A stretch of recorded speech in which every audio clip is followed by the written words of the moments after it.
د رب العالمین په دې انعاماتو کې د ټولو نه یو عظیم نعمت چې دی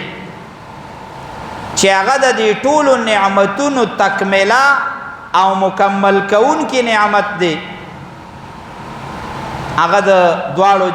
دواړو جهانو سردار جناب محمد رسول الله صلی الله علیه وسلم دنیا ته تشریف راوړل دي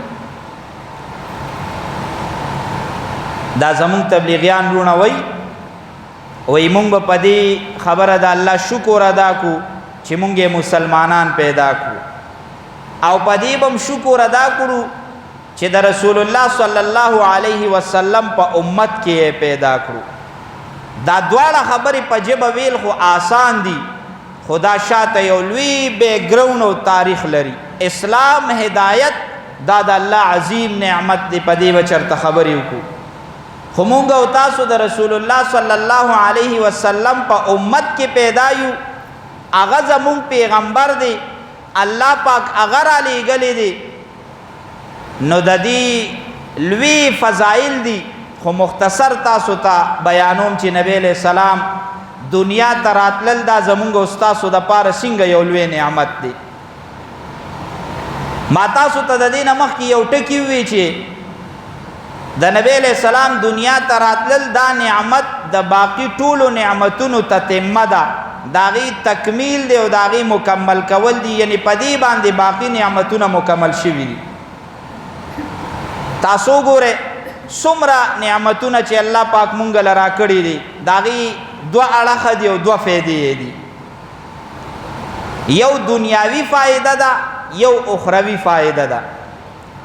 الله پاک مونږ او تاسو له سترګې راکړي دي نو په سترګو باندې مونږ یو بل اینو په سترګو باندې مونږ لارې اینو په سترګو باندې څه شي چې زمونږ او ستاسو مخې ته راشي که نقصاني وي د هغې هم راته پته لګي او که فایدهمني د هغې هم راته پته لګي دا د سترګو د دې نظر دنیاوي فایده او برکت دی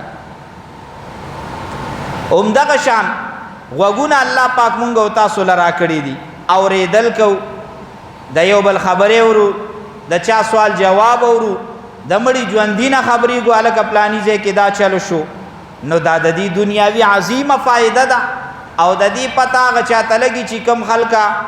اورېدل نشي کولی یا لیدل نشي کولی د دې نعمت هغه خلکو ته پته لګي نو دا خو دنیاوي فایدې شوې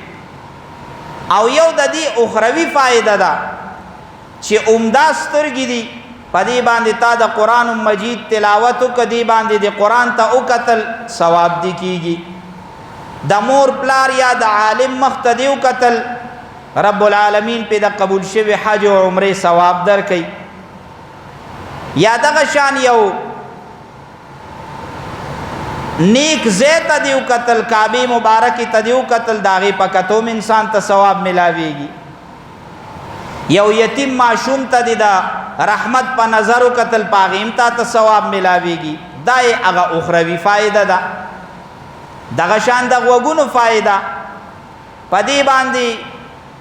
تا د قرآن مجید تلاوت واورېده په دې باندې تا یو ښه خبره واورېده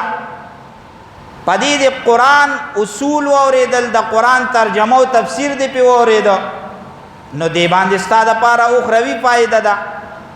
دغه شان دا ژبه چې ده په دې باندې تا د قرآن تلاوت وکړه استغفار دې پې ووې د الله حمد و ثنا دې بیان کړه نو په دې باندې تعالی الله پاک اخروي فایده درکوي اوس دې خبرې ته سوچ وکړې دا دنیاوي فایده خو زمونږ ته د یو بل نه را رسېدلې ده یا که مونږ ته څوک هم نه وایي نو زمونږ سترګه لیدل کوي زمونږ ژبه وینا کوي زمونږ غوږ اورېدل کوي خو که دې اخروي طرف ته وګورو نو دا اخروي فواید مونږ او تاسو ته چا وښول دا د دواړو کونو سردار جناب محمد رسول الله صلی الله علیه وسلم دنیا ته تشریف راوړه نبی علیہ السلام مونږ او تاسو ته دا وښودل چې د قرآن تلاوت کې نو من قرأ حرفا من کتاب الله فله به حسنه والحسنة بعشر امثالها لا اقول الف لام میم حرف بل الف حرف ولام حرف ومیم حرف نبی علیہ السلام فرمائی چا چې د قرآن یو حرف اولستلو الله پاک به پدی لسنه کې ورکی فرمای دا الف لام میم دی ته یو حرف نه ویم الف ځان له حرف دی لام ځان له حرف دی میم ځان له حرف دی پدی یو الف لام میم ویلو باندې تا ته دیر شنه کې ملاویږي دا مونږ ته چا وښودل دا مونږ ته رسول الله صلی الله علیه وسلم وښودل پسترګو باندې د مور پلار مخ ته ګوره پدی باندې الله دا قبول شوی حج ثواب درکې دا مونږ ته چا وښول دا مونږ ته رسول الله صلی الله علیه وسلم وښودل پدی غوګونو باندې د الله قرآن اورا